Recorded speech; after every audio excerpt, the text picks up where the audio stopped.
Oduuwwan madina laa keessaa immoo erga Manchester gahee bira darbe waancaa malee kan xumure leenjisaan Manchester City Pep Guardiolaan bara kana gareen isaa humna haaraadhaan dhiyaachuu hime.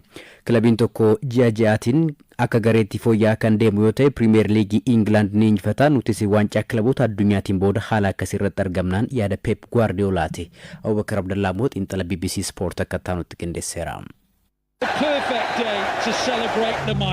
Lammiin Spain ga'eessi ganna 54 Pep Guardiolaan hojii leenjisummaa isaaniitiin tapha 1000 dilbata darbe chaampiyoonii England Liverpool waliin taasisan injifannoo 716 galmeessanii. Deeggartoonni City Stadiumii taaditti argamanis nuti Guardiolaa qabna hundi keessan baga gammaddan jechuun maqaa isaanii ol kaasanii waamuun faarsaa leenjisaa seenaa hedduu hojjetan dinqisiifachaa turani. Pep Guardiolaan kilaba isaanii bifa haarawaan ijaaraa jiraniin imala yeroo torbaffaaf chaampiyoonii Premier League ta'uudhaaf taasisan cimsachaati jiru. Gareen Pep Guardiola bara darbe ga'umsa dura itti beekamu irraan turre. Waggaa afuriif walitti aansuudhaan chaampiyoonii erga ta'anii booda humni isaanii laafeetu ture. Midhamni taphattootaa yeroo dheeraaf tapharraa fageessis waancaa dhabuu isaaniitiif akka sababaatti eerama. Bara dorgommii kana immoo Pep Guardiolaan City ga'umsa isaatti deebisuun garaagarummaa dursaa liigichaa Arsenaal waliin jirus gara qabxii afuriitti dhiphisaniiru. Kilabiin tokko ji'a ja'aan akka gareetti yoo cime Premier League injifata kan jedhan Guardiolaan yeroo sun ta'e hanga dhumaatti waancaa morkata. Nuti dhimma kanarratti bal'inaan mari'annee daandii sanarra akka jirutu nutti dhagama. Humna keenya guututti deebine jedhan Guardiolaan. Taphichaan booda Pep Guardiolaan fuula ifaa gammachuun irraa mul'atuun dirree baani. Guardiolaan bara 2016 Bayern Munich irraa gara Manchester City imalanii ergasii kubbaa miilaa England keessatti jijjiirama fidaniin leenjisaa milkii hedduu gonfatanii. Ta'us bara darbe waggaa 8 keessatti waancaa malee bara xumurani. Yeroo sanatti barri milkii Guardiolaa xumurame immoo gaafiin jedhu akka dhagamu taasiseeti ture. Garuu dilbata ga'umsi olaanaan mul'isan shakkii tureef deebii kan kennedha. Guardiolaanis erga waancaa kilaboota addunyaa darbee as haalli jiru fooyya'aa jiraachuu dubbatu. Taphattoonni Manchester City kubbaa dheeraa qilleensarraan dabarsanii walii kennuu eegalaniiru. Tooftaan kun Erling Haaland bira kubbaan akka ga'u kan taasisudha. Gooliin jalqabaa Liverpool irratti galches Maatiyaas Nuunes sarara peenaalitii keessatti dabarsee kenneen lammiin Norway Haaland kan galchedha. Taphoota Premier League 11 goolii 14 galche. Manchester Cityn bara darbe Premier League dirree irratti iddoo bal'aa uffisuun kilaba taphataa turedha. Jidduu galeessaan tapha tokkoon kiiloomeetira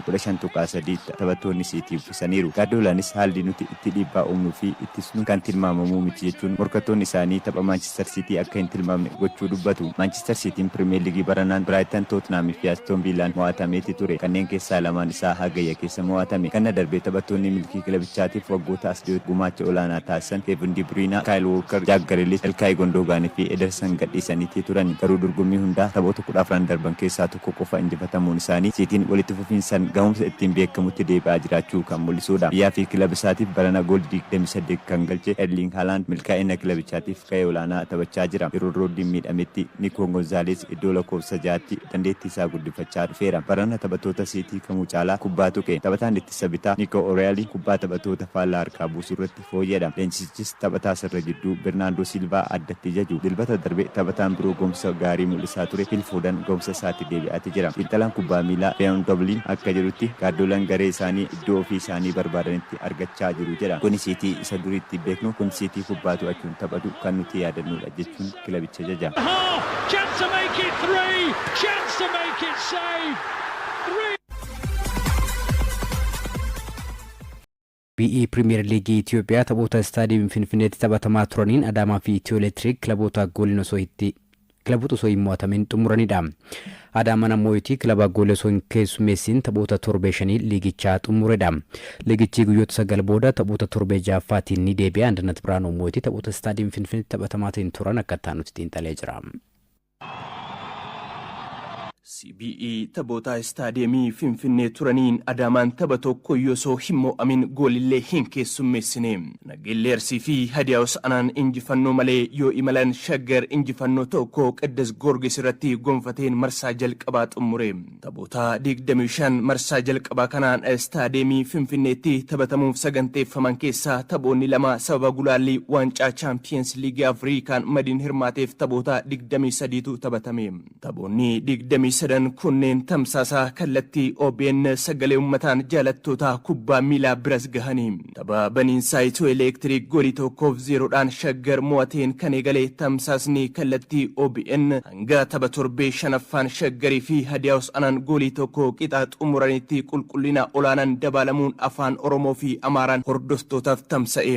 Bara 1983 hundeeffamuun mallattoo Oromiyaa kan ta'e Adaamaan bara kana gurmaa'insa haaraan taphattoota cimoo qabachuudhaan liigicha eegale. Suyyum Kabbadaan kan leenjuu kilabichi taphoota shanan ga'ammaa taphateen taphoota lama injifachuun sadiin qixa bahe. Goolii lama morkattoota isaarratti galchuun goolii tokko yoosoo hin keessummeessiin imalaatiin kan jiru Adaamaan taphoota lamaan darban Buna Itoophiyaa fi Arbaa Minci goolii 1-0 injifachuun turtii isaa istaadiyeemii Finfinnee goolabe. Keessummaan liigichaa Shaggar deeggartoota isaan faayaa dorgommichaa ta'e tapha jalqabaa Itiyoo Elektirikiin goolii 1-0 mo'amuudhaan eegale. Tapha torbee lammaffaa Adaamaa waliin goolii malee kan xumure Shaggar Qidduus Giyoorgis injifachuun Hadiyaa Hosaanaa waliin goolii tokko qixa bahuun turtii Finfinnee xumure. Shaggar taphni torbee sadaffaa Madiin waliin taphachuuf ture sababa Madiin Itiyoophiyaan gulaalli waancaa Champions League Afrikaan hirmaachaa tureef yeroo birootti darbe. Nageellee Arsii gochiiwwan tapha jalqabaa Arbaa Minci waliin goolii tokko qixa xumuruun liigichaa jalqaban injifannoo malee turtii istaadiyeemii Finfinnee xumuruudhaaf dirqamanii. Sochii taphaan deeggartoota dirreetti argamuun taphoota daawwatan kan bohaarsee gareen Tulluu Dastaan leenjuu Nageellee Arsiin Bahar Daarii fi Itiyoo Elektiriik waliinis qixa bahuun Qidduus Giyoorgisii fi Buna Itoophiyaatiin mo'ame. Taphoota istaadiyeemii Finfinnee turan kanaan Itiyoo Elektiriik kilaba qabxii fooyyee walitti qabachuun goolabe. Zarihuun Shangataatiin kan leenjuu kilabichi qabxii 15 argachuu qabu keessaa 11 yoo milkeeffatu taphoota 3 injifachuun lamaan qixa bahe. Shaampiyooniin Itoophiyaa si'a 16 Qidduus Giyoorgisis kilaboota sochii fooyyee mul'isaatiin turan keessaa tokko. Giyoorgis tapha torbee shanaffaatiin Bahar Daariin goolii 3-1 mo'achuun turtii isaa istaadiyeemii Finfinnee goolabe. Sararri fuuldura isaa Abeel Yaaloo irratti hirkachuu kan mul'ise kilabichi torbee tokkoffaa darbii Shaggariin Buna Itoophiyaa goolii 1-0 mo'uudhaan milkiin eegale. Bunni Itoophiyaa Qidduus Giyoorgis Itiyoo Elektiriikii fi Adaamaan mo'amuun turtii isaa istaadiyeemii Finfinnee yoo goolabu deeggartoonni kilabichaa leenjisaa Biikaasaawwan irratti mormii kaasanii. Hadiyaa Hosaanaa fi Arbaa Minci qabxii 3 qofa walitti qabachuun turtii isaanii istaadiyeemii Finfinnee kana xumuranii.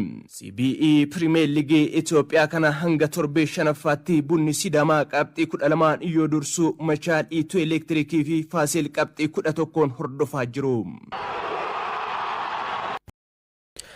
Leenjisaan duraanii Manchester City Roberto Manciniin kilaba Qatar leenjisuudhaaf walii galan.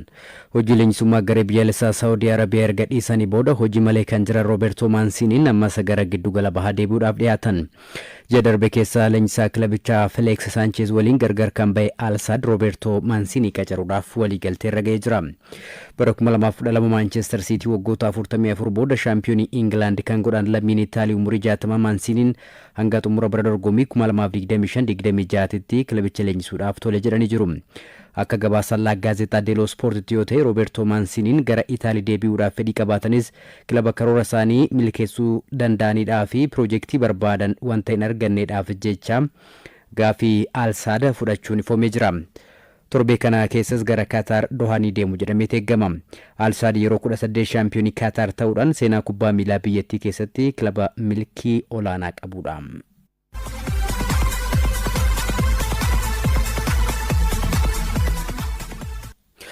Odeeffannoo gabaaboo keessaa mooyyeetti Antonio Conte fi pirezidaantiin kilabichaa Olirio Di Laurentiis har'aan Neapolsitti marii qabu jedhamee jira. Akka eegame miti bara dorgommii kana jalqabbiin isaanii Seeriyaa Itaaliitiin gaarii haa ta'uyyuu malee torbee lama dura Seeriyaa Itaalii dursanii turanii garuu adeemsa keessa qabxii dhabaa deemuu isaaniitiin wal qabate Antonio Conteen pirezidaantii kilabichaa akkasumallee hooggansa kilabichaa wajjiniin har'a Neapolsitti marii akka qaban himameetii jira. Seeriyaa Itaaliitiin amma sadarkaa afuraffaarra jiru akkasumallee Champions League Awurooppaatiin ammoo sadarkaa 24ffaarratti argamu waan ta'eedhaaf hooggantoonni kilabichaatiillee sanatti gammadaa miti garuu pirezidaantiin Napoli Aurelio Di Laurentiis Antonio Conteen hojii isaanii gadhiisuudhaaf wanti jedhu sirrii miti jechuudhaan odeeffannoowwan ganamarra ba'aa turan ni agarsiisu. Har'a garuu marii ni qabudhamee jira. Marii isaanii kanaan murtee akkamii dabarsuu danda'u kan jedhu ni eegama. FA'n Aljeeriyaa yookaan immoo Federeeshiniin kubbaa miilaa Aljeeriyaa Itaan Mbappé obboleessa Kylian Mbappé waancaa Afrikaa bara 2025 Morookoon qopheessuun duratti garee biyyaalessa Aljeeriyaatiif akka taphatuudhaaf jecha amansiisuudhaaf hojii eegalee jiraadhamee jira. Haati Itaan Mbappé akkasumallee Kylian Mbappé dhaloonni sanyummaan isaanii Aljeeriyaadha kan ka'u. Kanaaf jecha gama haadha isaanii fayyadamanii tooti. Taphataan kun garee biyyaalessaa Aljeeriyaatiif akka taphatuudhaaf jecha Federeeshiniin kubbaa miilaa Aljeeriyaa hojii eegaluun isaa himameeti jira. Faayiza Lamarii jedhamu. harmeen Itaan Imbaappee akkasumallee Kiiliyaan Imbaappee isaan immoo ijoollee isaanii kanaaf akka ejentiitti kan isaan tajaajilanii kanaaf isaan fayyadamanii tooti akka garee biyyaalessaa Aljeeriyaatiif taphatuudhaaf taphataa kana amansiisuu akka danda'anidha kan eegamu. Itaan Imbaappeenis garee biyyaalessaa Aljeeriyaatiif taphachuu akka maluudha kan eegamu. Sababni isaa immoo iddoo inni taphatutti gareen biyyaalessaa Firaans taphattoota ciccimoo hedduu qaba waan ta'eedhaaf achi keessa cabsee seenuudhaaf yookaan immoo isaan caalee filannoo diddiishoo ta'uudhaaf wanti inni qabu ga'umsi inni qabu sanaaf isa amansiisuu illee danda'a waan ta'eedhaaf amma filannoon isaa garee biyyaalessaa Aljeeriyaa ta'uu akka danda'u odeeffannoowwan ba'aatiin jiran ni agarsiisu. Hundumaaf iyyuuti odeeffannoon gaggabaaboo kanneen biroo keessaa immoo iyyuuti diddiishoo leenjisaan garee biyyaalessaa Firaans ammoo waancaa addunyaa bara 2026 boorratti kilabiin Saawudii Arabiyaa Al Etihad leenjisaa kilabichaa godheetoti isaan qacaruudhaaf karoora akka qabu odeeffannoowwan ba'aatiin jiran ni akeeku.